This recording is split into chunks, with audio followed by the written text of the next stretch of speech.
Friedland and Kathleen Chalfant.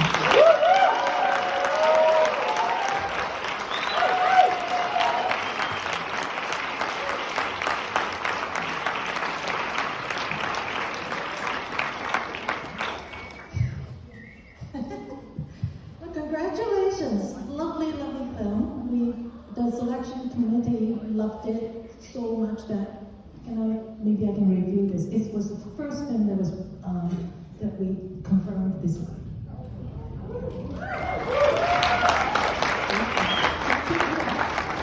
It was the first one. So Sarah, I know that Familiar Touch was many years in the making, and can you tell us how the idea originated? And how you became familiar with the experience of dementia and taking care of dementia individuals? Yeah, I mean, the initial inspiration came from my own grandmother. She was a poetry editor and someone whose self-expression was very much grounded in her language and was not someone who minced words. And when she developed dementia, she became nonverbal. And my family, in their grief in that process, started speaking about her in the past tense at times. And at the time, I was first starting to study dance, and when I would visit her at the memory care wing of the assisted living facility that she spent the last few years of her life in, she was so physically expressive. She would rock, she would tap certain rhythms, she would reach out to touch me, and it was clear to me that her selfhood was still being expressed, just in this different form, and that gap between speaking about her in absentia and the physical person in front of me stayed with me for many years. I was a teenager at the time. Cut to a decade later, I've been working as an assistant and a PA for directors in New York, and felt like if I wanted to make humanist dramas, I maybe needed to meet some humans that were outside of a film set. And I needed a day job, so I answered an ad to become a caregiver for New York City artists with dementia. And that was my part-time day job for about 3.5 years. And that job changed everything I thought I knew about aging and the intimacy of care work, and particularly about age identity. You know, at the time I was in my early 20s, and most of my clients were in their 80s and 90s. And so many of them I saw identifying with me, that we could be sisters or best friends, or I was their assistant, and there was so much malleability to their age identity. And that kind of was the spark for me in conceiving of this as a coming of age film, coming of old age film, and seeing that they were the protagonists of their own story, and there was so much continuity to their self-expression, even as their cognition shifted. Yes, that's where this began. Kathy, your performance is exceptional.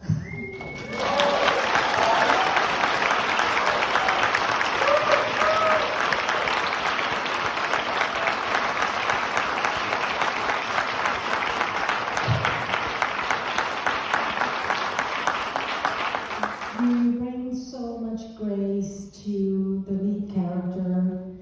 And as someone so experienced as an actor, I wonder how the two of you came together. Well, as is often the case, the actors are late into the collaboration, so that I was one of the last people added to the company for all sorts of complicated reasons. But I was given the script and I read it, and my best friend, who is the playwright Sybil Pearson, has been going through the journey of dementia for, I don't know how long now, 8 years. But I recognized her in Ruth, and I thought of the movie as a way to pay tribute to her. And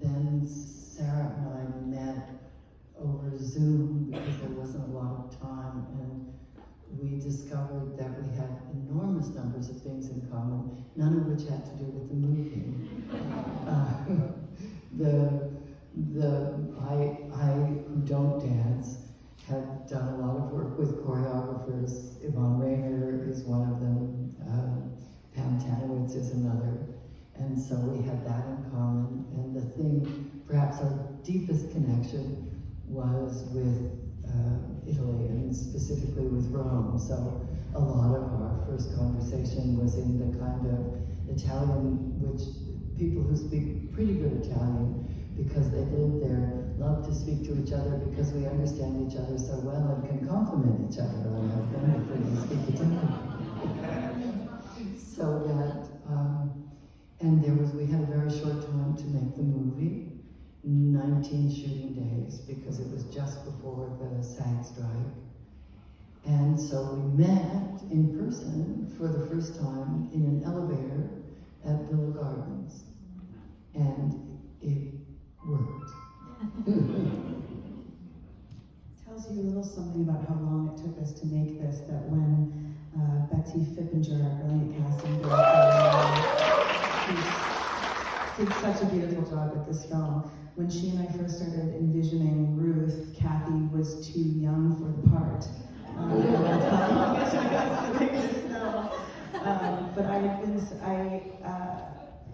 particularly her work in Yvonne Rainer's films had, and live performances. I had just seen her in Hellzapoppen, where Kathy storms the stage and rants about the dying bees. So I'd been wanting to work with her for a long time, and this was kind of the dream come true of getting to finally collaborate.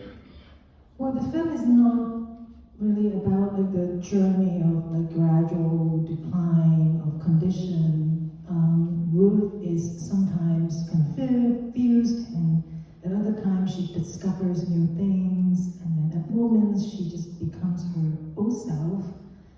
I love that she's just completely commanding when she's in the kitchen. Can Kathy talk about how you prepare yourself for the shifting states of mind?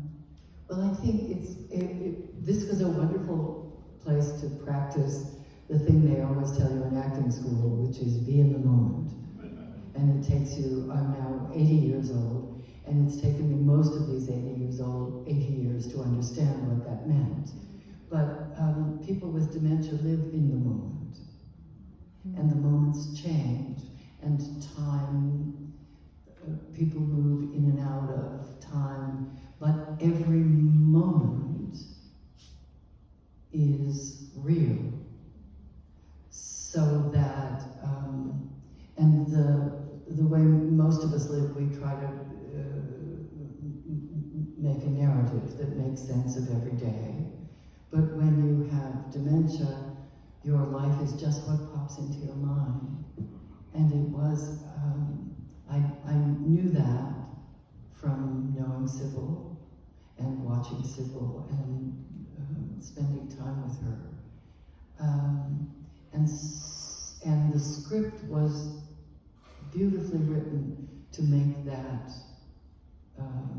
easy to enter. I do want to say about having come fairly late to the collaboration, that the preparation that Sarah and her team made was, it made you feel as though you were invited into a beautifully appointed living room and just asked to live in it. And that was a great gift as an actor. I mean, the reciprocal gift was that in terms of Ruth's age identity, of showing up in these sort of different iterations of Ruth, we got to speak about the sort of different Ruths that we would experience in the film. But then for me, the greatest joy on set was Kathy would surprise me, and these sort of different textures of Ruth would come out, and it was the most extraordinary thing to witness in real time. Well, Sarah, I mentioned in the introduction that you are also a choreographer, and you have made short dance films. While Familiar Touch differs from your previous work, I can see your choreography background shining through. The opening scene is an example. Ruth is in her own room, and it's really just her and the camera moving through the space, establishing her identity and her relationship with her environment. The film doesn't follow a traditional dramatic arc.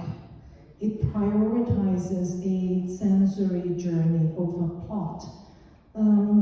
How did dance inspire your approach? I mean, the earliest draft of the script read more like a movement score than a traditional narrative script.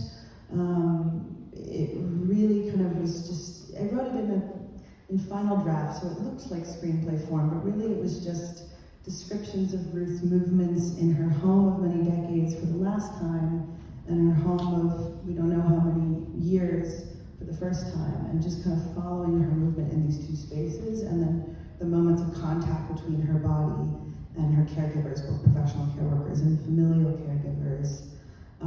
So the beginning of it really was written in movement, and that's the only way I kind of know how to write. And then dialogue and character and these things kind of come out a bit more as I go, but I start usually by kind of writing movement scores in different ways. In terms of how dance informed it, I mean, I think I find sort of these narratives of decline that tend to predominate American cinema around aging. I find them ageist and offensive in a number of ways, but one of the things that I was really interested with this film is to craft a character study where the character's sense of self is not primarily cognitive, but is all of the other ways we are ourselves, is embodied and emotional, and etc. And so I sort of imagined Ruth through her gestures and postures first, and then was fortunate to work with a cinematographer named Gabe Elder, who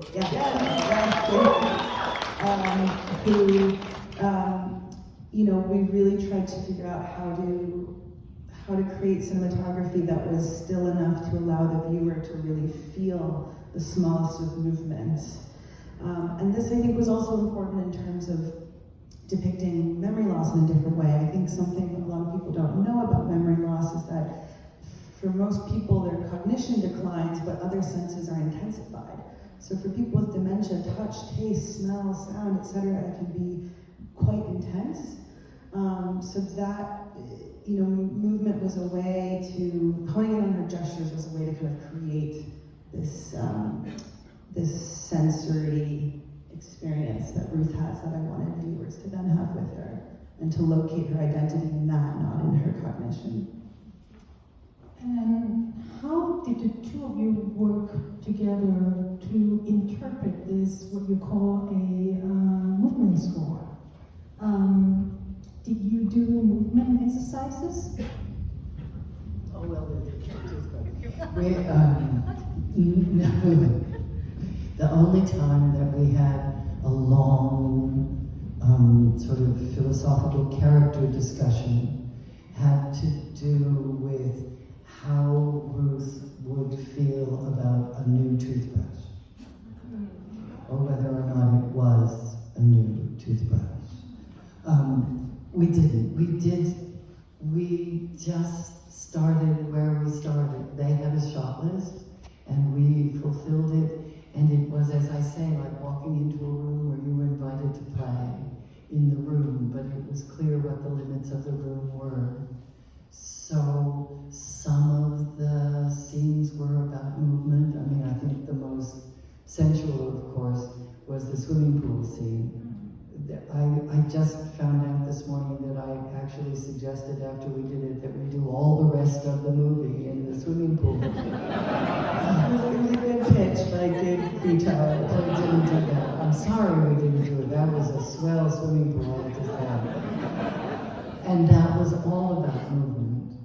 But it was also about the way movement is seen, so that the movement in the movie has as much to do with what Gabe saw as what I did.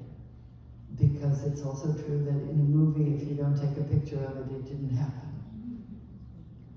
The reason I brought up the toothbrush is because the crux of and we drove our AD crazy, because here we were having a philosophical debate about a toothbrush when we had 19 days to film. The reason I brought up the toothbrush is because our debate was about when Ruth sees, and we cut this shot, but it was such an important conversation, and it comes back to movement, because what we were debating was, would Ruth see the brand new toothbrush and put it down and pretend as if she hadn't seen it, or would she throw it away or cast it aside? And in debating and discussing the gesture, we came to understand so much about the character. And then after the toothbrush incident, we just were on the same page, and it was the truth. So we didn't do any movement exercises other than have a lengthy discussion about how one picks up and discards or does not discard a toothbrush. You work with residents at a retirement facility in Pasadena to develop this film. Can you talk about that process and how the individuals contribute to this film? Yeah, so after I worked as a caregiver, I started teaching filmmaking workshops for older adults in different communal settings, and was deeply inspired by my students and how passionate and talented they were. And it's an expression of ageism that filmmaking is not taught to older adults.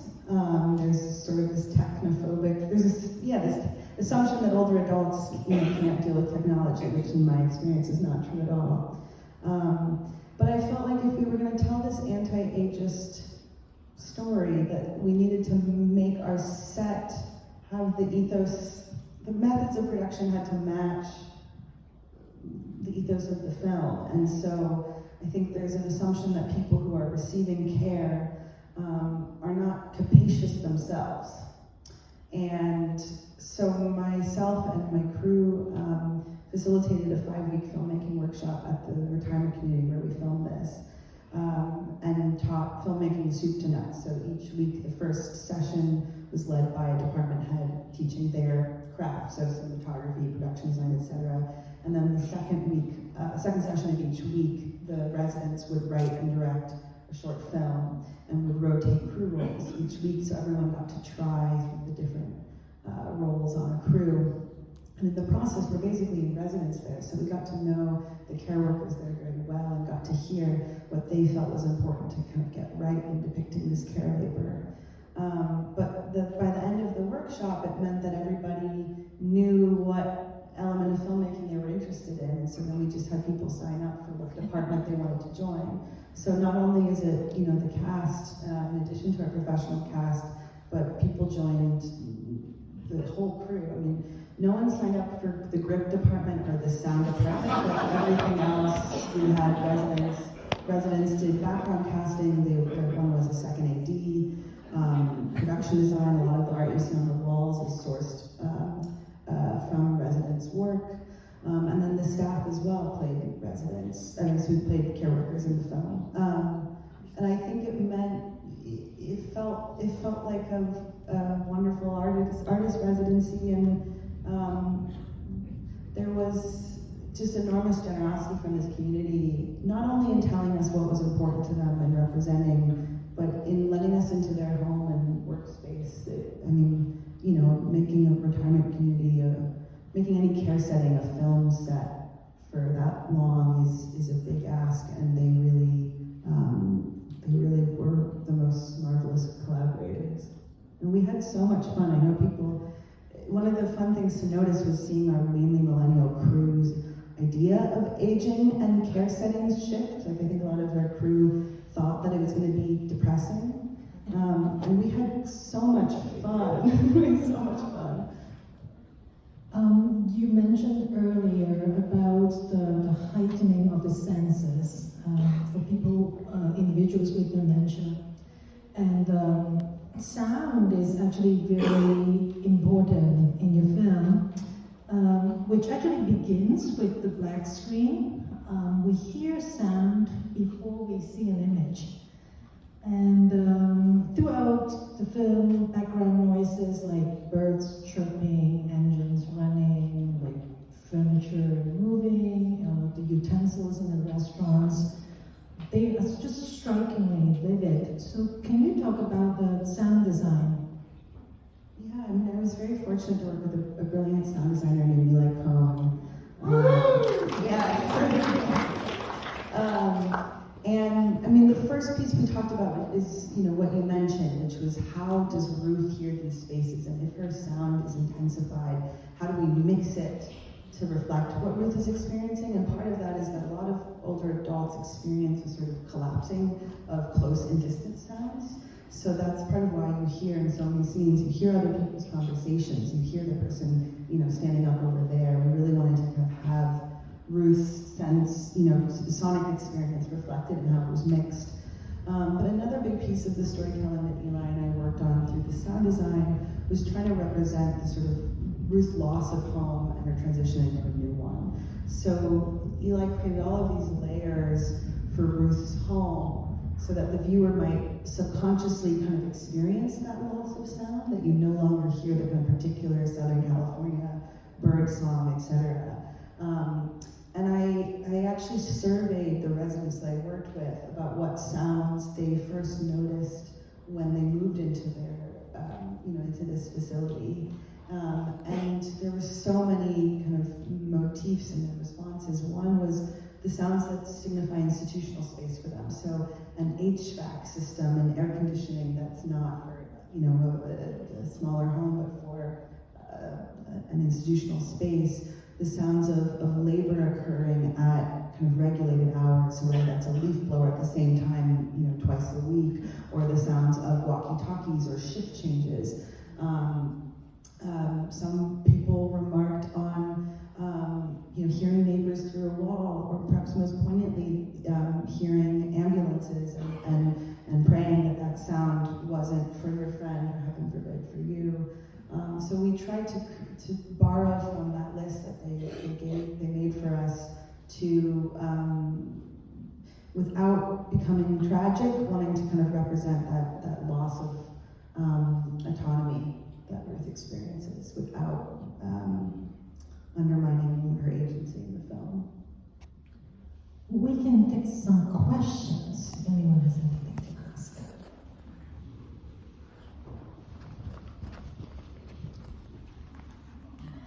Question for you, Ms. Chalfant, and that is, as an actor, a performer in an ensemble. Sorry. I can forget.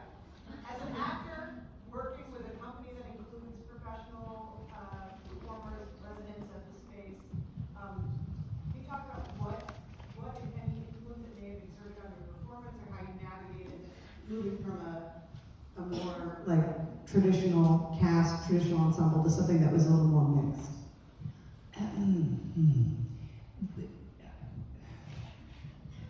I think because the residents had done, had been to film school for 5 weeks, it didn't feel as though, it felt as though we were all doing the same thing.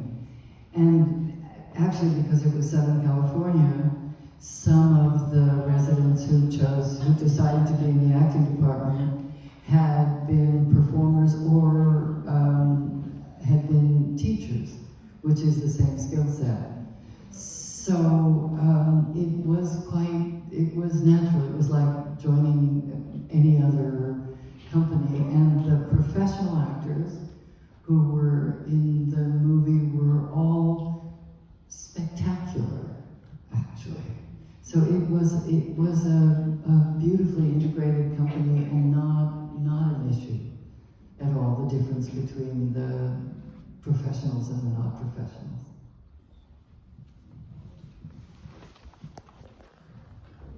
I was just wondering about the script, because the dialogue was so real. I was wondering if there was any improvisation during the filming. just, I guess that's great acting, but I just wanted to know if that was part of it. I mean, it's definitely great acting. No, it was, partially because of our time constraints. We had to be very economical in how we filmed. Some scenes we had planned to do it in just 1 or 2 shots. So I'd fantasized about having room for improvisation, but there wasn't time, and I found also that we shared a certain enjoyment around precision and rigor with language. So the only improvisation is Kathy improvising the F and PH words. I think the script said there had to be multiple foodstuffs, multiple PH switches, and that she had to say fucking at least once, and otherwise it was up to improvisation. And not all the time.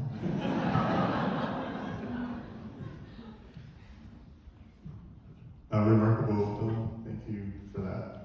I was thinking of my grandmother's retirement community frequently. Sarah, I have a question for you. I'm curious about how you translated all these different elements that you had observed from your work, and then once you got to the facility that you filmed at, your work with the actors, you just had so many inputs happening, and it sounds like you created a pretty precise document in your script, and I'm wondering how you got there and what became important to you and how you made these decisions. Great question, big question. I think also because of that workshop process, it meant that the residents and staff that we worked with sort of understood the mechanisms of filming, so I didn't feel, on the one hand, Video Village, if anyone's not familiar with that term, it's where, your producers and crew will watch the monitor of what you're filming. Video Village was always a village of elders, 20 people watching at Video Village. At one point when we were filming the pool scene, we looked up, it was one of the only scenes without other residents in, and we looked up at the sort of common room above the pool, and there were about 100 residents and staff watching Kathy. Like it was, live theater. So as much as there was all of this input, there was enormous respect for, I didn't feel like there were too many cooks in the kitchen.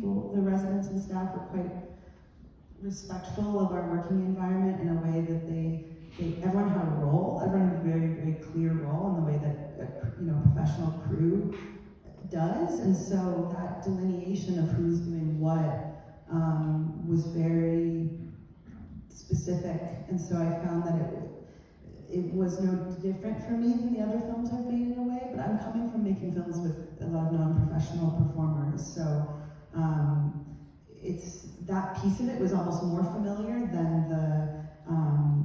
than working with professional actors and a full crew. So that's a long way of saying I think there was, everyone kind of agreed on what we were doing, and that meant that I could focus on the choices I needed to make in the moment, and then the crew that I was working with, I think a big piece of it is that 2 of my closest collaborators, Gabe Elder and Stephanie Ozencohen, our production designer, we've been working together for a decade. Yes, thank you for this Stephanie Cohen shout out, clapping. The benefit of it taking so long to make, as much as it was excruciating waiting that long to make this film, was that we had talked about every single shot, every single moment for close to a decade. That the 3 of us, once we were on set, really only had to communicate in very specific moments. And we had, 2 producers who really, Matt Thurman and Alexander Beyer, who really understood, they really understood why I wanted to have this non-traditional process and supported it from the get-go, and really kind of moved mountains with me to make that happen. So yeah, I guess having all the right people in the room. And then our editors, Achari Omusrivan and Kate Abernathy, the 3 of us, I think just kept trying to make make it simpler in story and just bring it closer to Ruth. So that's just the cutest way of saying it. It's a lot of things. We have time for one final question. There's so much exceptional nuance in this film that is so rare to really be appreciated. But there's one absent thing that I'm curious about, and that is there are no exemplifications of this extreme agitation that is often part of this process of Alzheimer's and advanced dementia, and this losing and melding of people's personalities with reality. And I was wondering, like, how you decided to walk that line and why. Yeah, thanks for the question. I think because we've seen that on screen, we know what that is. And what I hadn't seen on screen were a different experience of dementia that for some people is softer. And I imagine that Ruth perhaps has those moments, off camera, outside of the bounds of this film. But I felt strongly that I want to just stay away from a certain sort of sensationalism around memory loss and aging on screen. And geriatricians will say, like, if you've seen one person with dementia, you've seen one person with dementia. And so I see you shaking your head. I have some experience with it, so I've seen it up close, and it changes like by the hour. Absolutely. It's not reliable, and it's heartbreaking and extremely touching. So I'm sure you've seen this one clip online of this woman who's like deeply sort of distressed, and the music brings her, like, she's a dancer. And have you ever seen that? I have. It's very beautiful. Yeah. I feel like we've seen the type of distress you're describing. I just feel like it's already been rendered cinematically, and that my task was something else with this film. You did a spectacular job, so thank you again. Well, the film is being distributed by Music Box Films. Will be released in the US in June. You can brag about seeing it before others. Big hand for